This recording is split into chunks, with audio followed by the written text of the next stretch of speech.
지금 미국에서 여러분 아주 핫한 재판이 진행 중이에요. 미국은 코트 TV 방송 많이 아시죠? 라이브로 재판을 생중계하는데 유튜브도 같이 나오거든요. 동시에. 이 방송 라이브 접속자 수가 한 4만 명에서 5만 명까지 나오더라고요. 다들 무슨 법정 드라마 보듯이 이렇게 앞에 앉아가지고 TV를 보는 건데 바로 살인 혐의로 기소된 캐런 리드의 재판입니다. 지난 4월 1일부터 시작을 했어요. 그러니까 언제 끝날지는 아직 안 정해졌어요. 한창 진행 중이고 결말은 한치 앞을 내다볼 수 없다. 아주 어려운 재판입니다. 그럼 어떤 사건인지 오늘 이야기 시작해 볼게요. 2022년 1월 29일 토요일이었어요. 한겨울이죠. 미국 매사추세츠주 보스턴엔 이날 체감 온도가 영하 20도에 달하고 있었습니다. 눈이 너무 많이 내려서 눈보라 주의보가 내려졌어요. 원래 보스턴은 눈이 많이 내리기로 유명하거든요. 근데 이날은 뭐 아예 작정을 한 건지 한국으로 치면 대설 경보가 내려진 거예요. 뉴스에선 보스턴 시장까지 나와가지고 올해 최악의 눈폭풍이 오니까 외출 삼가하시고요. 차 타고 어디 이동하면 고립됩니다. 식량도 미리 준비하시고 정전에 대비해서 라이트도 준비하세요. 그 시민들한테 제발 좀 집에 있으라고 안전하게 있어라 부탁을 하는데요. 그런데 이럴 때 꼭 하지 말라는 거 굳이 하는 사람들이 있어요. 이날 눈보라를 뚫고 파티를 즐기는 사람들이 있었습니다. 바로 43살의 캐런 리드랑 남자친구 존 오키프예요. 존은 경찰관이거든요. 아니, 경찰이 이 시민들 안전 생각해야 되는데 저녁에 마이클이라는 동료랑 이탈리안 레스토랑에서 시간을 보내고 있었어요. 처음엔 둘이서 식사를 하다가 존이 집에 가려고 했는데 존이 차가 없거든요. 여자친구 캐런에게 나 좀 태워주면 안 될까? 부탁을 했어요. 그렇게 캐런은 한 9시쯤 레스토랑에 도착을 합니다. CCTV 보면 뭐 존이랑 캐런이랑 다정하게 이렇게 포옹도 하고 평범한 연인 사이처럼 보여요. 캐런은 존, 내일 대설 경보래. 도시 다 셧다운 될 거래. 그러니까 옆에 있던 마이클이 아, 그래? 그럼 우리 좀 빨리 집에 들어가야겠다. 서두르자. 이렇게 분주하게 움직이는 게 아니라요. 아, 그럼 내일은 술 마실 곳이 없는 거야? 그럼 오늘 끝장 봐야지. 그렇게 캐런까지 합석해서 셋이서 술을 마시기 시작합니다. 그러다가 한 10시 반쯤에는요, 존의 직장 동료들이, 경찰들이 길 건너 바에서 술을 마시고 있었어요. 여기에 또 합세해요. 워터폴 그릴 앤 바라는 곳인데요. 여긴 존의 직장 동료 브라이언이랑 브라이언의 와이프, 또 와이프의 동생 뭐 등등등 해가지고 한 열댓 명 모여 있었거든요. 밖에는 여전히 눈이 펑펑 내리고 있는데 이 친구들은 눈? 아, 우리가 경찰인데 뭐 눈 때문에 집에 못 갈 일 있겠어? 부어라, 마셔라, 먹다가 취하면 잠시 밖에 나가서 담배도 한 대 피고 오고, 눈 잘 온다? 신나게 노는데, 11시 50분쯤에요. 이 바 사장님이 손님들, 오늘 눈도 많이 내리는데 가게 문 일찍 닫아야 돼요. 슬슬 정리하죠? 그러니까 일행들이 아쉬운 거예요. 사장님, 아, 장난해요? 아, 눈 온다고 문을 닫겠다고? 아유, 그럴 거면 저 플로리다 가서 장사하지 그래요? 이렇게 호세를 부리면서 애들아, 다른 데 가자. 더 마시자. 3차 애프터 파티를 가기로 합니다. 장소는요, 차로 한 5분 거리에 있는 브라이언 알버트랑 그의 와이프 니콜 부부가 사는 집이었어요. 존의 경찰관 동료. 마침 이날 부부 아들이 생일이었어요. 음식도 집에 많이 남아있고 하니까 가깝기도 하고 다 같이 가자 하고 우르르 간 거예요. 일행들은 한 명씩, 두 명씩 바를 떠나서 브라이언 집으로 이동을 하는데 존이랑 캐런은 12시 11분쯤에 캐런 차, 렉서스 SUV에 올라탑니다. 둘 다 거하게 취했어요. CCTV에도 나오지만 존은 얼마나 술을 많이 마신 건지 바에서 유리잔 하나 들고 그 나와버려요. 훔쳐간 거지. 경찰이. 그리고 캐런이 운전을 해요. 존은 옆에서 말리지도 않고 그냥 조수석에 올라탑니다. 그렇게 눈길을 뚫고 브라이언 집으로 가는데요. 캐런이 운전하면서 가다가 갑자기 아, 배 아파. 아, 왜 이렇게 배가 아프지? 아, 나 술 먹고 운전하니까 토할 것 같아. 아, 화장실 가고 싶은데? 좀, 나 그냥 집에 먼저 가 있으면 안 될까? 자기 집에 가 있을게. 존은? 그래? 그럼 알았어. 그럼 나 브라이언 집 앞에 세워줘. 금방 갔다 올게. 좀만 놀고 올게.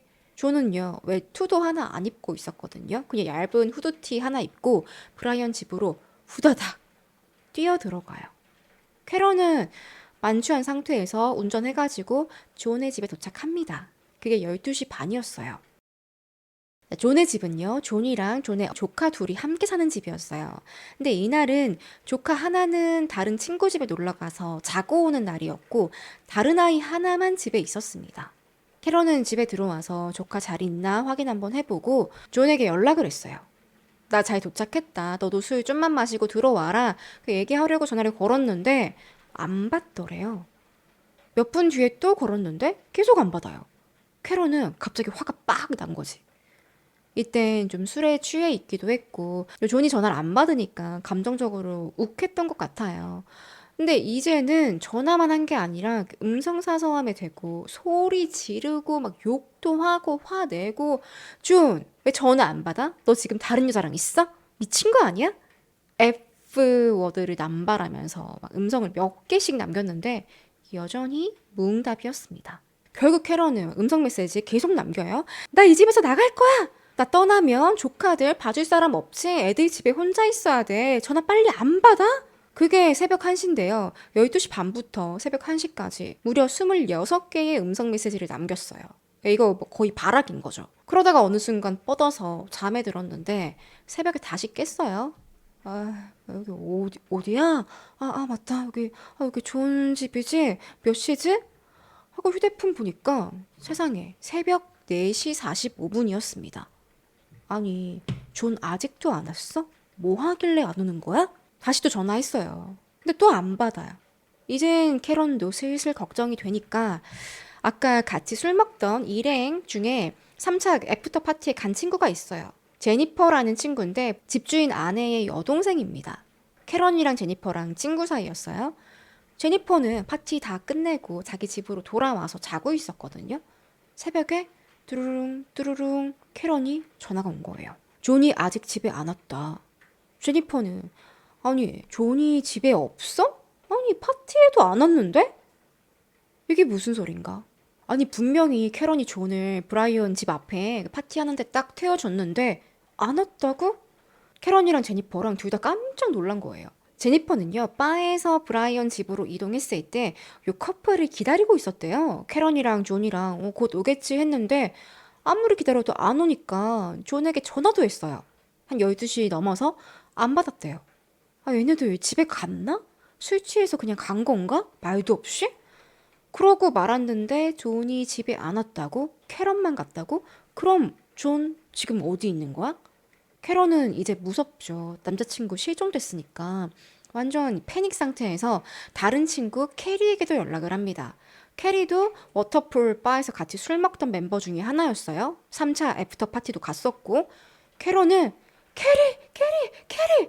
완전 막 정신 나가가지고 소리 지르는데 지금 존이 집에 안 왔어. 존 브라이언 집에 없었어? 안 왔어? 물어보니까 캐리는 저는 나 바에서 보고 그 뒤엔 못 봤는데? 브라이언 집에 없었는데? 너랑 같이 집에 간 거 아니야? 결국엔 제니퍼랑 캐리가요. 그 브라이언 집에 왔던 파티 멤버들 다 전화해서 물어보는데 하나같이 존? 집에 간 거 아니야? 못 봤는데? 이러는 동안에 캐런은 차를 몰고 밖으로 나와서 이날 들렀던 뭐 레스토랑, 술집, 이동한 경로 샅샅이 다 뒤지는데 밖에 막 눈은 오지 정신이 없어요. 동시에 캐리는 혹시 존이 밖에서 쓰러져가지고 응급실 실려간 거 아닌가? 전화해보고 혹시 존 오키프란 남자 백인 남자 실려왔나요? 아니요. 경찰서에도 혹시 신고된 거 없나 전화해서 물어보고 그렇지만 이 마을에서 존을 봤다고 한 사람은 없었습니다. 여전히 전화도 안 받아요. 캐런은 진짜 큰일 났다.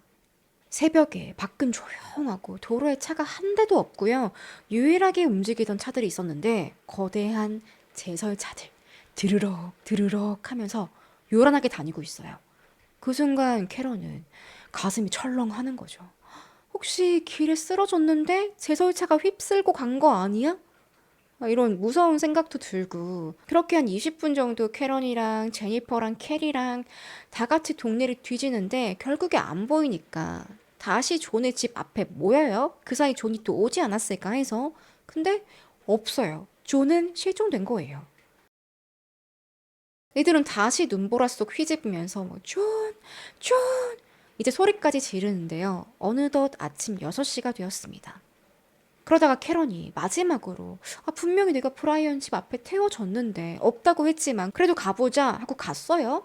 캐런은 이쯤이었나? 여기였나? 내가 여기 내려준 것 같은데 하고 창밖을 쓱 보는데 캐런이 급하게 차문을 벌컥 열더니 존! 존! 존을 발견한 거예요. 브라이언 집 앞에서. 존이 머리에 피를 흘리고 있었고요. 눈 위에 엎드린 채 쓰러져 있는데 이 쓰러진 뒤에도 눈이 많이 내린 건지 몸 위에 눈으로 좀 덮여 있었어요. 그리고 존의 몸은 좀 차갑긴 했는데 뭐 완전히 또 굳은 건 아니었다고 합니다. 그럼 캐런은 분명히 브라이언 집 앞에 자기가 태워줬는데 왜 이곳을 먼저 확인하지 않았을까? 브라이언 파티에 있던 사람들이 다 존을 못 봤다고 하니까 아예 여기 와볼 생각을 안 했던 걸까요? 뭐 아님 캐런이 너무 술에 취해서 여기 태워줬는데 어디 내려준 건지 잘 기억도 안 나고 막 그러다가 한 1시간 반 만에 맞다 여기지 하고 급하게 와서 발견한 걸까요? 조금 의문이 들죠. 제니퍼가 바로 911에 신고하고 존은 병원으로 실려갑니다. 근데 존이 발견됐을 때 그 모습이요 너무 처참했어요. 일단 외투를 안 입고 그냥 얇은 후드티를 입고 있었는데 그게 막 찢겨져 있고 신발은 한 짝만 신고 있고요. 다른 한 짝은 저기 어디 떨어져 있어요. 또 얼굴은 멍투성인데 양 눈 쪽에 시퍼렇게 하나씩 하나씩 이렇게 멍이 있는 거예요. 경찰은 단번에 이건 살인사건이다. 폴리스 테이프 치고 다른 경찰들 지원 요청합니다. 캐런은 그 옆에서 구급차 이렇게 지켜보는데 뭐 거의 실신하기 직전이었어요. 캐런은 바로 자기 아빠 윌리엄에게 연락을 해서 막 빽빽 소리 지르는데요. 아빠, 존이 죽었어, 죽었어, 존이 죽었다고. 윌리엄은 아침에 무슨 일이냐, 왜 그러는 거야? 존이 죽었어, 나도 같이 죽을 거야. 괴성을 지르니까 윌리엄이 막 이거 안 되겠다, 무슨 일 나겠다 경찰한테 부탁을 해서요. 저 우리 딸 병원에 좀 데려가 달라. 정신과든 어디든 좀 안정이 필요할 것 같다. 부탁을 하거든요. 지켜보던 경찰도 네, 좀 그래야 할 것 같습니다. 그래서 캐런을 정말 동네에 있는 병원 정신과에 입원시킵니다. 마침 그 병원은 존이 실려간 곳이기도 해요. 그래서 캐런은 응급실에 이렇게 누워있다가 병원에서 존의 가족들, 뭐 부모님, 동생 다 만났다고 해요. 당시 존은 사망하진 않았는데 미세하게 살아있긴 했어요. 근데 체온이 26.7도밖에 안 됐어요.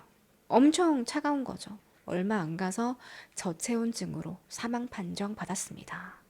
캐런도 병원에서 이 소식을 들었어요.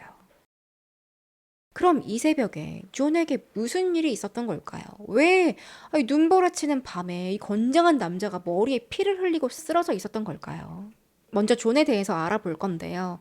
참, 이렇게 가기에는 너무 선한 사람이에요. 요즘 세상에 보기 드문 남자. 이 사건이 벌어진 곳은 보스턴 남쪽에 있는 켄턴이라는 도시입니다. 작은 마을인데요. 자, 여기엔 우리 한국인들은 물론이고 전 세계 사람들이 알만한 기업 본사가 있어요. 던킨 도너츠. 던킨이 보스턴 외곽에서 시작됐다고 해요. 그래서 여기 사람들은 스벅보다 던킨을 더 애용한다더라고요.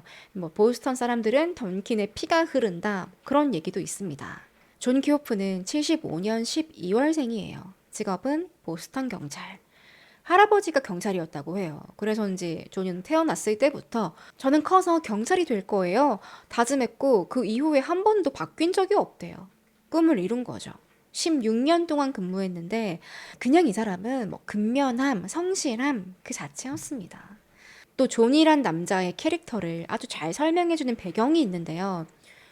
원래 저는 그냥 평범한 남자예요. 친구들하고 술 마시고 노는 거 좋아하고 야구 보러 다니고 연애도 가끔씩 하고 그러다 존의 누나가 조카를 낳았어요. 둘을 낳았는데 딸 하나 아들 하나. 이때부터 완전 조카 바보가 돼가지고 엄청 챙겨줬다고 해요.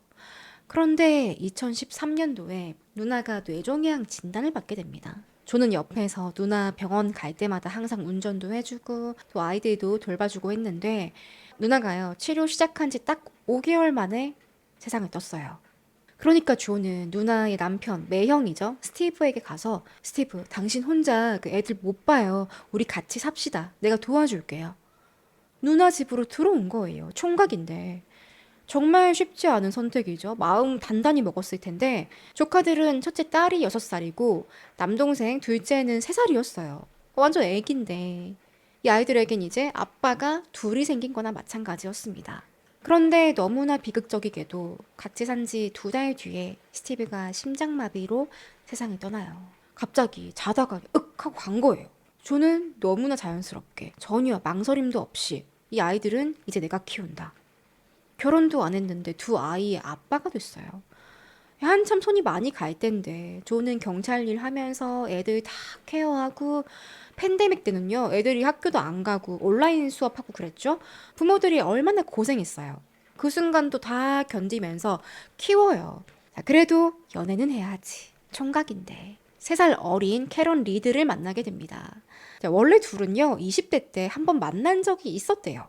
예전에 존 누나 살아있을 때 누나의 30번째 생일 파티 할 때인데 뭐 그때 누나 친구였나 동료였나 해가지고 파티에 왔다가 둘이 만났는데 캐런이 그때는 뭐 좀 잘생겼네 하고 넘어갔는데 나중에 15년 뒤에 다시 만나게 된 겁니다.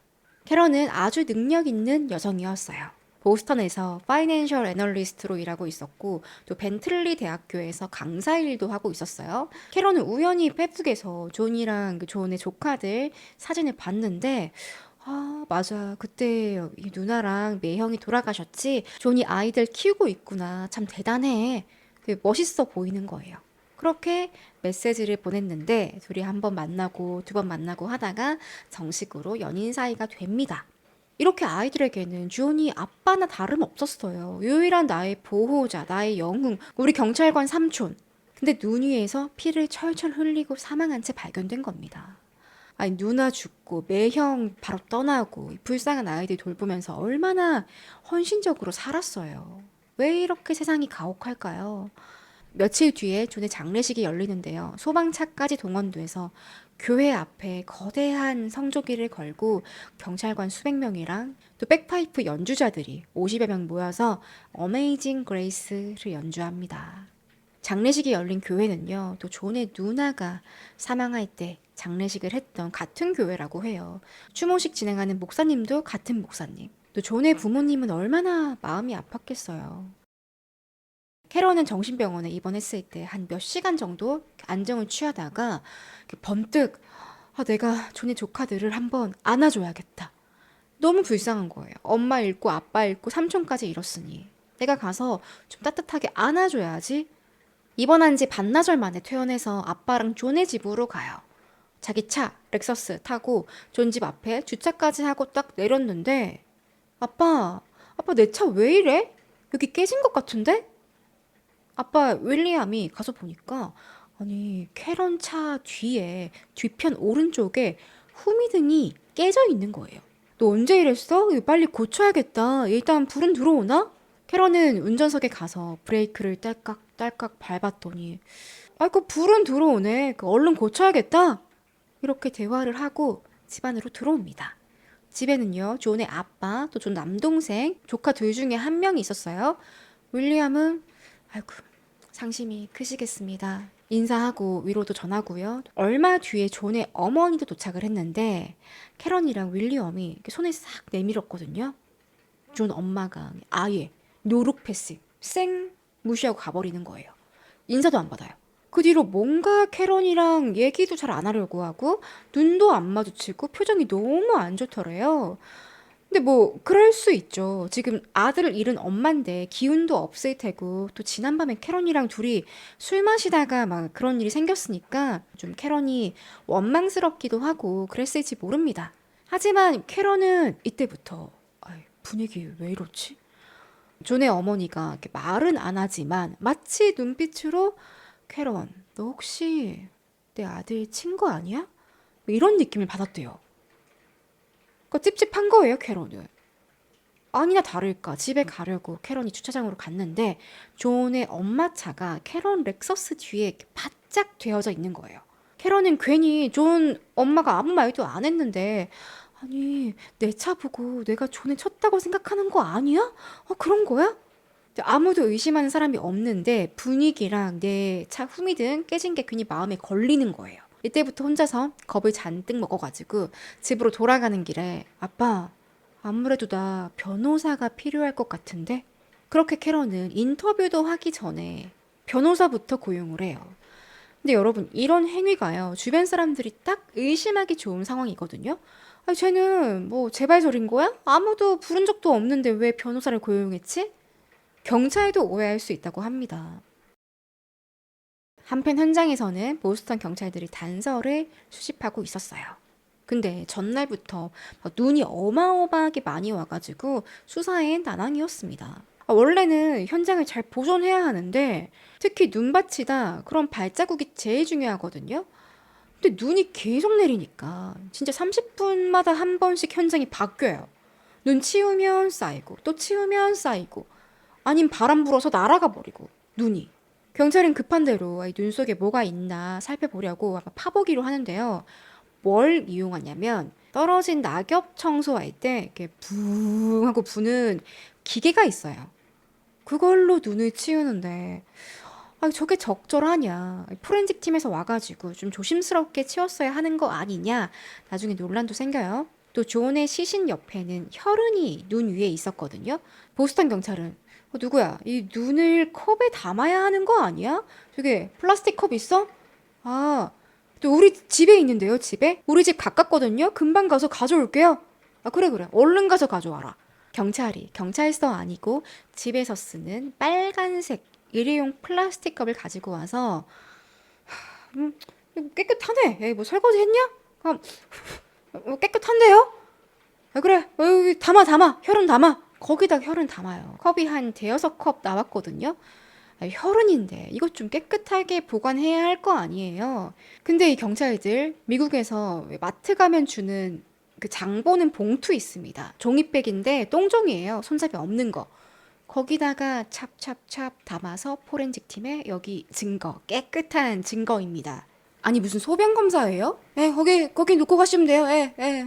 나중에 경찰 욕을 바가지로 먹어요. 이때 수사를 제대로 했으면 지금 이 재판이 유튜브에서 4만 명, 5만 명 들어와서 볼 그런 재판으로 가지도 않았어요. 그리고 이틀 만에 수사팀 교체됩니다. 보스턴 경찰이 아니라 매사추세츠주 주 경찰. 왜냐하면 이게 보스턴 경찰이 죽은 사건이기도 하고 어디에서 죽었어요? 브라이언이라는 경찰관 집 앞에서 사망했어요. 혹시나 이해관계가 있을지 모르니까 조금 더 큰 경찰이 맡아서 수사를 한 건데 주경찰이 수사를 맡자 현장 상황이 조금 바뀝니다. 왜냐면 눈이 좀 녹거든요. 그땐 삽이랑 그 호미 같은 걸로 눈속을 좀 자세히 볼 수 있었는데 이때 뭔가를 발견했어요.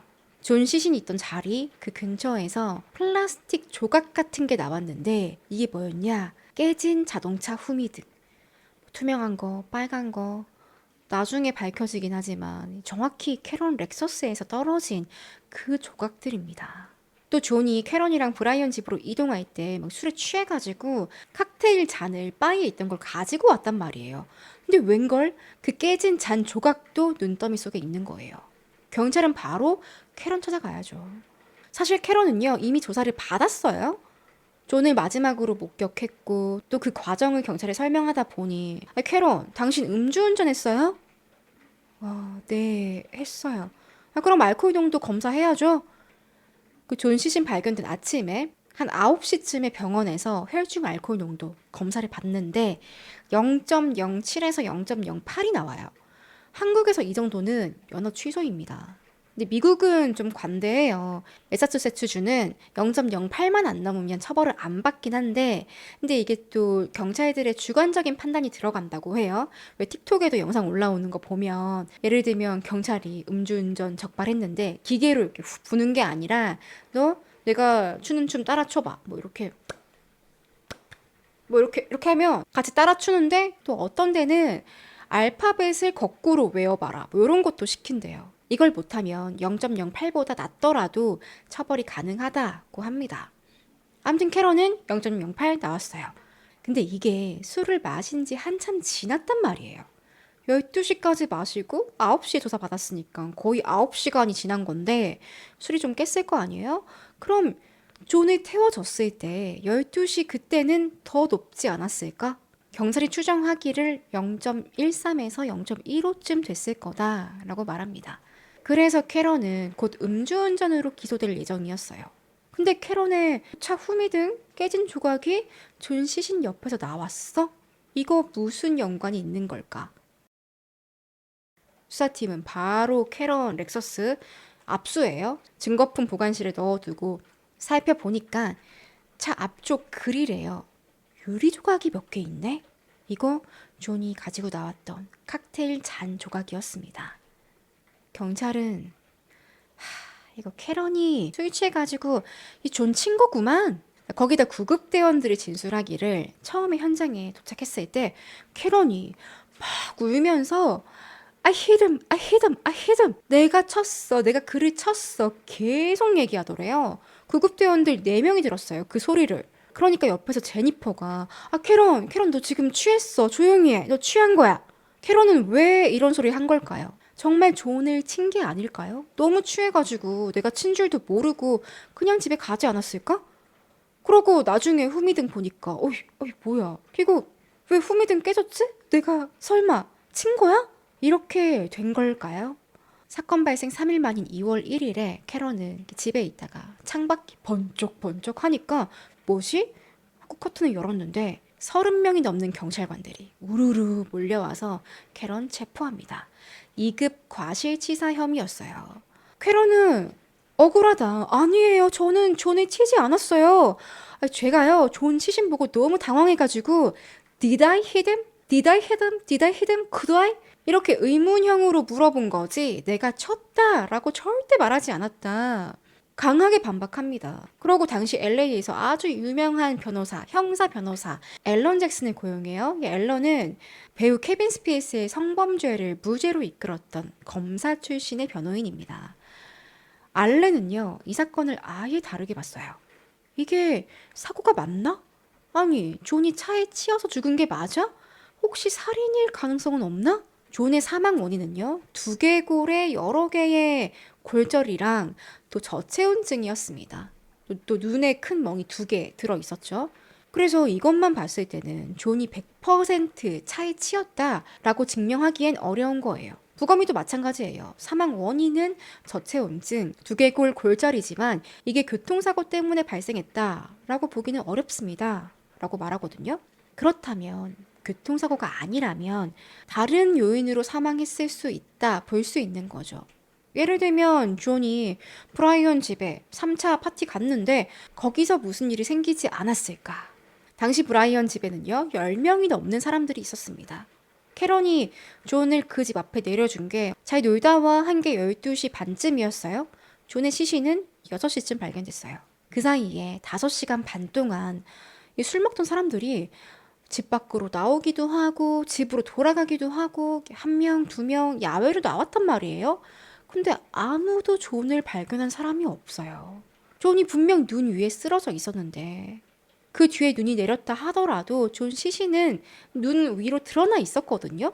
근데 못 봤다는 게 너무 이상한 거예요. 집안에 있던 사람들 한결같이 다 존이랑 캐런이랑 집으로 돌아간 줄 알았습니다. 이렇게 진술합니다.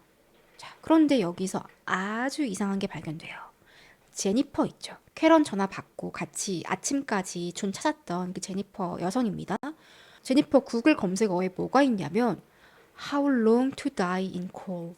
아마 how long인데 오타로 HOS라고 잘못 친 것 같아요. 급했나 보죠? 이거 해석하면 얼어 죽는데 얼마나 걸릴까요? 중요한 건 이걸 검색한 시각. 새벽 2시 27분이었어요.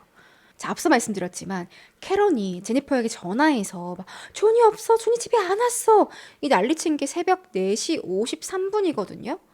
제니퍼가 이 구글 검색할 때는 3차 파티에서 떠나고 집에 있을 때입니다. 집에 있다가 캐런 연락 받은 건데 아니 새벽 2시 반에 이거 왜 검색했을까? 존이 시신으로 발견되기 무려 몇 시간 전이란 말이에요. 제니퍼가 뭔가 알고 있는 게 아닐까? 제니퍼는요 이렇게 말해요. 그건 분명히 캐런이랑 존 찾으러 다닐 때 거의 아침 6시쯤에 캐런이 부탁해서 검색한 겁니다. 라고 주장을 하는데 휴대폰에는 분명 2시 반에 검색했다고 남아있거든요, 기록이. 이게 나중에 엄청난 논란이 돼요.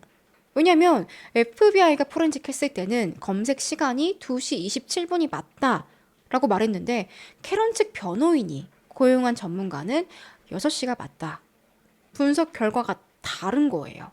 혹시 애프터 파티에서 뭔 일이 생긴 게 아닐까? 예를 들면 존이 그 집안에 있었는데 누군가에게 맞았다든지 싸움이 났다든지 누가 작정하고 존을 막 팼는데 머리에 피를 흘리고 죽어가지고 이걸 은폐하려고 눈 위에 버린 게 아닐까? 또 파티에 있던 사람들은 알면서 다 같이 입을 모아 침묵하는 걸 수도 있고요. 여기에는 이상한 점이 많습니다. 무엇보다 가장 먼저 이 현장에 도착했던 형사가 있어요. 마이클 프록터라는 형사인데 집주인이었던 그 브라이언이랑 가장 친한 동료라고 합니다. 형 동생 하는 사이. 이런 사람이 자기 베프 집 앞에서 발생한 살인 사건을 수사한다고? 그리고 처음에 형사가 이 집에 왔다면 가장 먼저 해야 할 게 뭐예요? 이 집 안에 있던 사람들, 어쩌면 존이랑 같이 술 마셨을지 모를 이 사람들 한 명씩 불러서 인터뷰해야 하는 거 아니에요? 근데 그때 안 하고 며칠 뒤에 합니다. 나중에. 그럼 존이 브라이언 집에서 싸울 일이 있을까요? 있어요. 수사팀이 캐런 휴대폰 문자 메시지를 확인하는데요. 캐런이 바람핀 정황을 포착합니다. 내용을 보면 사건 일어나기 몇 주 전부터요. 다른 남자랑 서로 문자 주고 받은 게 확인돼요. 브라이언 히긴스라는 남잔데요. 파티 열었던 집주인 브라이언 알버트랑은 완전 다른 남자고 또 다른 존의 경찰관 동료입니다. 편의상 제가 이름 말고 성 히긴스라고 할게요. 이 친구도 3차 애프터 파티할 때 멤버였어요. 그 집안에 있었고. 그리고 히긴스는 몇 년 전에 이혼한 돌싱이에요. 사건이 있기 몇 주 전에 캐런이 히긴스에게 You are hot. 당신 섹시해. 라고 보냈는데 히긴스가 너 장난이야? 진심이야? 나 진지해. 너도 그렇고 나도 결혼 안 했잖아? 사실 나도 같은 마음이야. 이거 나쁜 거지?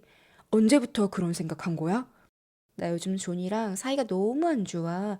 우리 1월 초에 아루바 여행 갔는데 존이 나 없을 때 다른 여자랑 바람 피는 거 봤어? 뭐 실제로 존이 이때 바람이 폈는지 안 폈는지 밝혀진 건 없어요. 그러니까 이런 식으로 캐런이랑 히겐스가 거의 열흘 동안 연락을 주고받아요. 심지어 만났어. 어디까지 갔는지 모르겠지만 뭐 키스도 했대요. 그러다가 사건 벌어지기 직전에 한 6일 정도는 또 연락을 안 했는데요. 그 워터풀 바 있죠. 애프터 파티 가기 전에 모였던 그 바에서 둘이 딱 만난 거예요. 여긴 존도 있었는데? 이때 둘이 눈인사만 깜빡했냐? 아니에요. 히긴스가 먼저 캐런에게 문자로 알파벳 이런 뜻이거든요. 그리고 밤새 사건이 벌어졌어요. 존이 사망했어요. 다음날 오전 11시 45분에 캐런이 히긴스에게 John died. 존 죽었어. 라고 문자를 보내요. 여기에 대해서 캐런 측 잭슨 변호사가 어떻게 주장을 하냐면 캐런이 존이랑 헤어지고 히긴스랑 잘해보려고 한 게 아니다. 그냥 홧김에 존이 먼저 아루바에서 바람 펴가지고 복수한다고 히긴스에게 막 들이댔는데 어쩌다가 존이 알게 된 거예요. 워터풀 바나 아니면 브라이언 집에서 파티장에서. 그때 둘이 감정이 점점 격양돼가지고 존은 네가 감히 내 여친을 건드려? 화가 나서 히긴스랑 둘이 치고받고 싸우다가 존이 공격당했을지 모른다. 거기다 파티에 있던 사람들 열댓 명 있죠. 그 사람들은 옆에서 말리거나 거들거나 했는데 존이 죽어버리는 바람에 은폐하는데 도왔을지 모른다. 반면에 수사팀, 나중에 검찰 측은요. 아니 존이 캐런이랑 히긴스랑 바람 핀다는 걸 알고 있었다라는 증거가 어디에도 없습니다. 다시 캐런 측 변호인은 자 보세요. 캐런이랑 히긴스가 한참 바람 피다가 사건 벌어지기 딱 6일 전에 연락을 끊었어요. 캐런이 잠수탄 겁니다. 이 시기에 캐런은 존이랑 너무 잘 지내고 있었는데 히긴스가 내가 캐런에게 이용당했나? 이런 느낌을 받고 화가 났을 거고 사건 벌어진 날 존을 만났을 때 적개심이 폭발하면서 애프터 파티에서 싸운 겁니다. 분명히 파티에서 무슨 일이 생겼습니다. 이런 의심에 설득력을 더하는 증거도 하나 더 발견돼요. 존 시신 부검했을 때요. 팔뚝에서 세로 모양의 흉터가 여러 개 발견됐어요. 부검이들이 이 상처 보고 이건 교통사고로 생긴 상처가 아닌데요. 개에 물린 상처입니다. 의견을 내거든요. 근데 그 파티장, 브라이언 집에는 저먼 셰퍼드, 보기만 해도 숨이 컥 막히는 카리스마 장렬인 큰 개가 한 마리 있어요.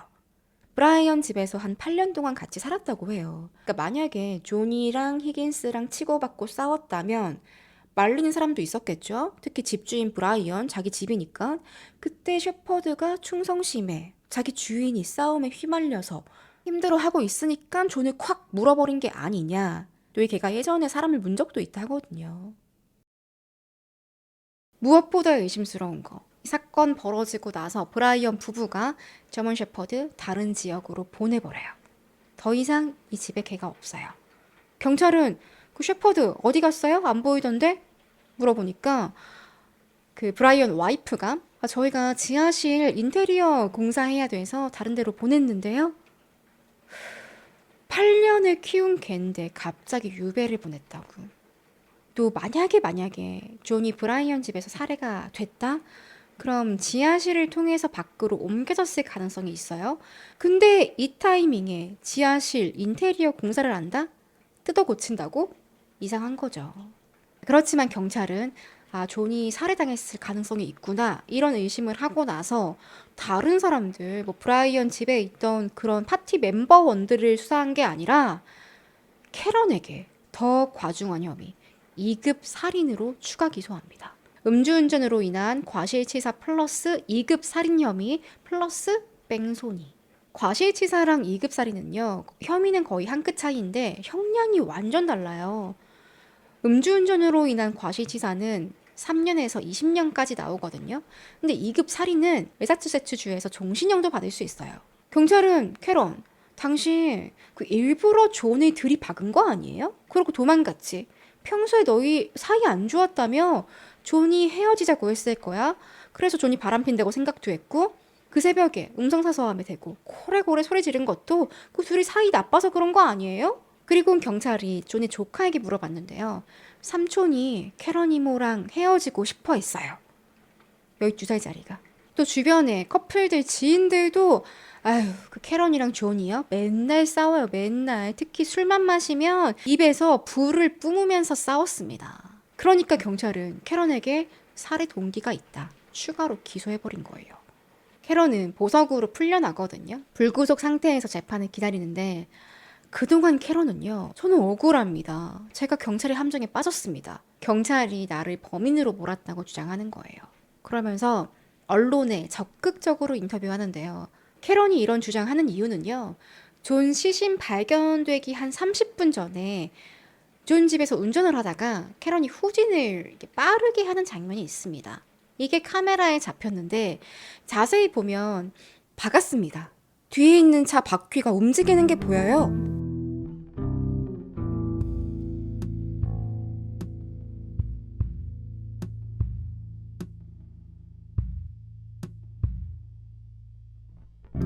캐런은 이때 존 시신 발견되기 전에 제 후미등이 깨진 겁니다. 접촉 사고였어요.